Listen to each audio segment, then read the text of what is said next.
خطبہ میں جو آیت پڑھی تھی شروع میں کہ یا ایھا الذین آمنوا ان جاءکم فاسق بنبأ فتبینوا، کہ اے ایمان والو جب تمہارے پاس کوئی فاسق فاجر خبر لے کر آئے تو اچھی طرح خوب تحقیق کر لیا کرو۔ یہ آیت سورہ حجرات پارہ 26 آیت نمبر 6 کہ اچھی طرح تحقیق کر لیا کرو، ان تصیبوا قوما بجہالۃ فتصبحوا علی ما فعلتم نادمین۔ اگر تم نے تحقیق نہ کی اور نادانی میں نادانستہ طور پر تم نے کسی قوم کے حق میں کوئی فیصلہ کر دیا یا کسی کا نقصان ہو گیا اس خبر کے بلبوتے پر، فتصبحوا علی ما فعلتم نادمین، پھر اس قوم کی برات کی جب اعلان ہوگا، جب وہ خبر جھوٹی نکل آئے گی، علی ما فعلتم نادمین، پھر تمہیں شرمندہ نہ ہونا پڑے۔ تو میرے ساتھیوں، یہ جو سفر ہم کہتے ہیں منحوس مہینہ ہے، یہ جگہ جگہ یہ ہندوازم یہودیتزم، یہ وہاں سے یہ سارا کنسیپٹ آیا کہ یہ منحوس مہینہ ہے، سفر میں شادیاں نہیں کرنی چاہیے، سفر میں تجارت نہیں کرنی چاہیے، سفر کے مہینے میں جو ہے کوئی بھی کام شروع نہیں کرنا چاہیے، آغاز نہیں کرنا چاہیے کیونکہ منحوس مہینہ ہے۔ اللہ کے نبی صلی اللہ علیہ وسلم نے فرمایا، بخاری شریف کتاب الطب، کوئی بھی بیماری تعدی نہیں ہے، متعدی نہیں، آگے بڑھنے والی نہیں ہے، دوسرے کو نہیں لگتی۔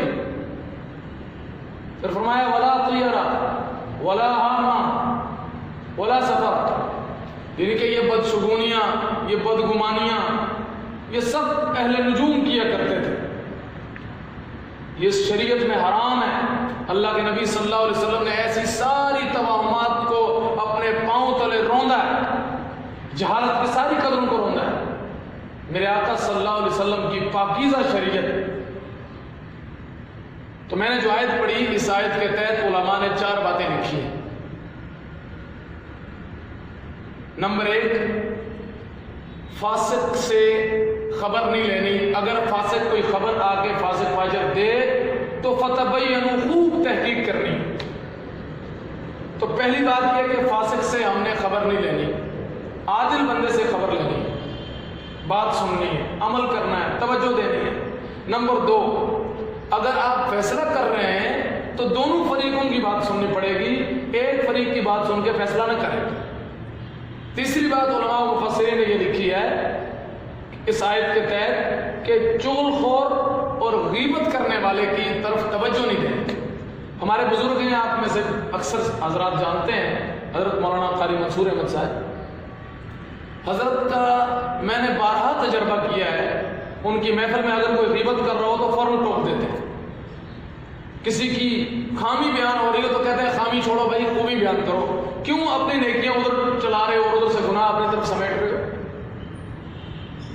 نمبر 4، ہم نے کسی کام میں جلدی نہیں کرنی۔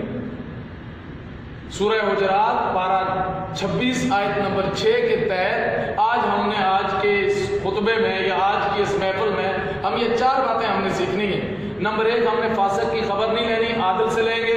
نمبر 2، ہم نے فیصلہ اگر کرنا ہے تو 2 فریقین، دونوں کی بات سنیں گے۔ نمبر 3، چغل خور اور غیبت کرنے والے سے باز رہنا ہے، بچنا ہے، ان کو روکنا ہے غیبت اور چغلی سے۔ نمبر 4، کسی کام میں جلدی نہیں کرنی۔ اور سفر کا مہینہ کوئی منحوس نہیں ہے، یہ ہمارے گناہوں کی نحوست ہوتی ہے جس کی بدولت ہمیں زمانہ، مہینے، سال برے لگنے لگ جاتے ہیں۔ اللہ ہمیں صحیح معنوں میں زندگی کے ہر پہلو کو شریعت سے سمجھنے کی، شریعت کی پیروکاری کرنے کی توفیق نصیب فرمائے، اور اللہ کے نبی صلی اللہ علیہ وسلم کے کامل پیروکاروں کی کامل پیروکاری ہمیں کرنے کی توفیق نصیب فرمائے۔ وآخر دعوانا الحمدللہ رب العالمین۔